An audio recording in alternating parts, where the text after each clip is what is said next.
வணக்கம். நான் கிஷோர்ஜி ஆஃபீஸ் கோயம்புத்தூர்லேருந்து கால் பண்ணியிருக்கேங்க. இது ஒரு சர்வீஸ் காலுங்க. 2 நிமிஷம் பேசலாமா? ஃப்ரீயா இருக்கீங்களா? சார் பேசுங்க சார். ஜியோலேருந்து தானே பேசுகிறேங்க. சொல்லுங்கள் சார். திருப்பதி சார், நம்ம ஜியோ நம்பர்லேருந்து இப்போ வேறு ஆப்ரேட்டர் சேஞ்ச் பண்ணிக்கிறதுக்காக ரெக்வஸ்ட் கொடுத்துருந்தீங்க இல்லைங்களா? ஆமாங்க சார். அது ரிலேட்டடாக சார் கால் பண்ணியிருக்கேன். சொல்லுங்கள். நம்ம ஜியோ பயன்படுத்துறதுல உங்களுக்கு ஏதாவது சிரமம் இருக்குங்களா? ஆமாங்க, இந்தியா முழுசுமே சிரமம் தான் இருக்குது சார். மக்களுக்கு, இல்லாத மக்களுக்கு எல்லாத்துக்குமே சிரமம் தான். இருக்கிறவங்களுக்கு கொண்டாட்டம், காசு இல்லாதவங்களுக்கு திண்டாட்டம். அங்கே வந்து ஜியோ கம்பெனி ஓனர் வந்து அம்பானி சார், அவர் கல்யாணத்துக்கு கோடி கணக்கில் 5000 கோடி 10,000 கோடி செலவு பண்ணிக்கிறாரு.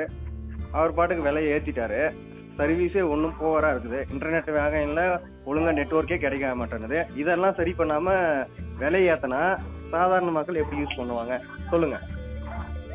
சாரி சார், உங்கள் ஃப்ரஸ்ட்ரேஷன் புரியுது. ஃப்ரீயாக எதுக்கு கொடுத்தீங்க ஃபர்ஸ்ட்? 2016 ஃப்ரீயாக நெட்ஒர்க் கொடுத்து எல்லாரையுமே வந்து கவர்ச்சி பண்ணீங்க.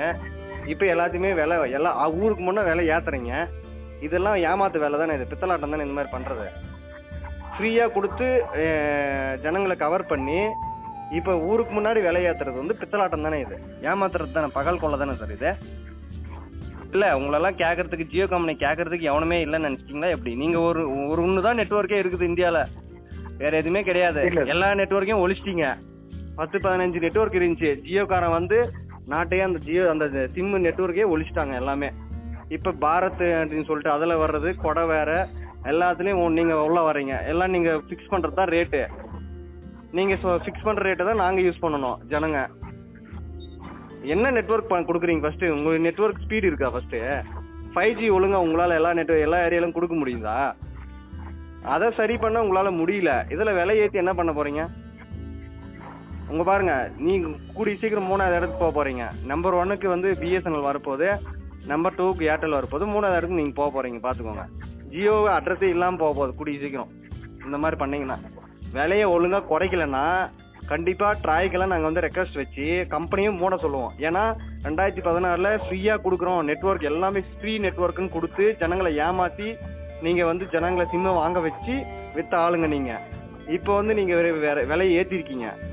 ஏன் எல்லா நெட்ஒர்க்கோட ஃபர்ஸ்ட் ஃப்ரீயாக கொடுத்த ஆளுங்க, இப்போ ஏன் கம்மியாக கொடுக்குறதுக்கு என்ன? உங்களுக்கு ஃப்ரீயாக ஒன்றும் உங்களுக்கு கொடுக்க சொல்லல. இப்போ ரேட்டை கம்மியாக கொடுங்க.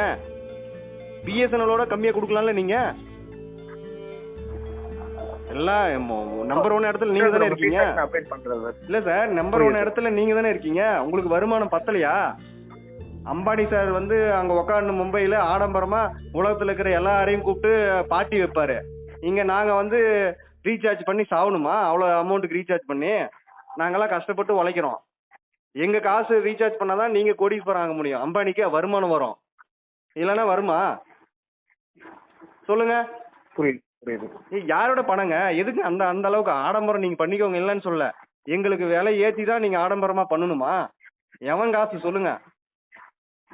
இந்திய கவர்மெண்ட்டும் உங்களை கேட்கறது இல்ல, வாரி வாரி கொடுக்குறாங்க. யாரும் கேட்கறதுக்கே நாதி இல்ல. அப்படிதான் நினைச்சுன்னு இருக்கீங்க ஜியோ கம்பெனி. பாத்துக்கோங்க, கண்டிப்பா உங்க கம்பெனி வந்து திவால் ஆக போகுது. இது என்னோட சாபமாவே விடுறேன், பாத்துக்கோங்க. கடவுள் கண்டிப்பா தண்டனை கொடுப்பாரு ஜியோ கம்பெனிக்கு. நெட்ஒர்க் எல்லாமே மாற போறாங்க சார். சத்தியமாவே இந்தியாவில் பூராமே நெட்ஒர்க் ஜியோலேருந்து எல்லாமே மாறணும். நாங்களே இதெல்லாம் பொதுமக்கள் வந்து என்ன பண்ணுவோம்னா, எல்லாருமே ஜியோலேருந்து மாறிடுங்கன்னு சொல்லிட்டு நாங்களே விளம்பரம் படுத்துவோம். ஃபேஸ்புக், வாட்ஸ்அப் எல்லாத்துலேயுமே. எங்களுக்கு பிஎஸ்என்எல் கம்பெனி வந்து டவர் ஒழுங்காக கொடுக்கலன்னா கூட பரவாயில்ல, நாங்கள் அதை தான் யூஸ் பண்ணுவோம் இனிமேல். புரியுதுங்களா? கண்டிப்பாக இதோட எழுச்சி கண்டிப்பாக போராட்டங்கள் வெடிக்கும், பார்த்துக்கோங்க. ஏன்னா இருக்கிற கம்பெனி எல்லாமே உங்களால் ஒழிஞ்சுது. இப்போ வந்து நீங்க தான் ஒரே கம்பெனின்ற ஒரு இதை வந்து உருவாக்கணுன்றதுனால, மோனோபோலியை உருவாக்கணும், காம்படிஷனே இருக்கக்கூடாதுன்னு சொல்லிட்டு நீங்க இஷ்டத்துக்கு ஏத்துறீங்க. யாரை கேட்டுங்க ஏத்துறீங்க? ட்ராயை வந்து மதிக்கிறீங்களா சொல்லுங்க? எங்களுக்கு வந்து பழையபடி கொடுங்க. ₹100 ரீசார்ஜ் பண்றோமோ அதுக்குண்டானது மட்டும் நாங்கள் கால் பேசிக்கிறோம். எங்களுக்கு ஃப்ரீ காலே வேணாம், ஃப்ரீ நெட்ஒர்க்கே வேணாம். நாங்கள் காசு போட்டு நெட் யூஸ் பண்ணிக்கிறோம், காசு போட்டு பேசிக்கிறோம். இந்த ஃப்ரீயே வேணாம். யாருங்க இந்த பிளான் எல்லாம் கொண்டு வந்தது? ஜியோக்காரங்க தான் இதெல்லாம் கொண்டு வந்தது. இந்தியாவில் ஒழிச்சிட்டிங்க எல்லாத்தையும். இந்த ஃபீட்பேக்கை வந்து அம்பானி சாருக்கே அனுப்புங்க. நானும் கால் ரெக்கார்ட் பண்ணியிருக்கேன், சோசியல் மீடியாலாம் ஸ்ப்ரெட் பண்ணுறேன். சரிங்களா?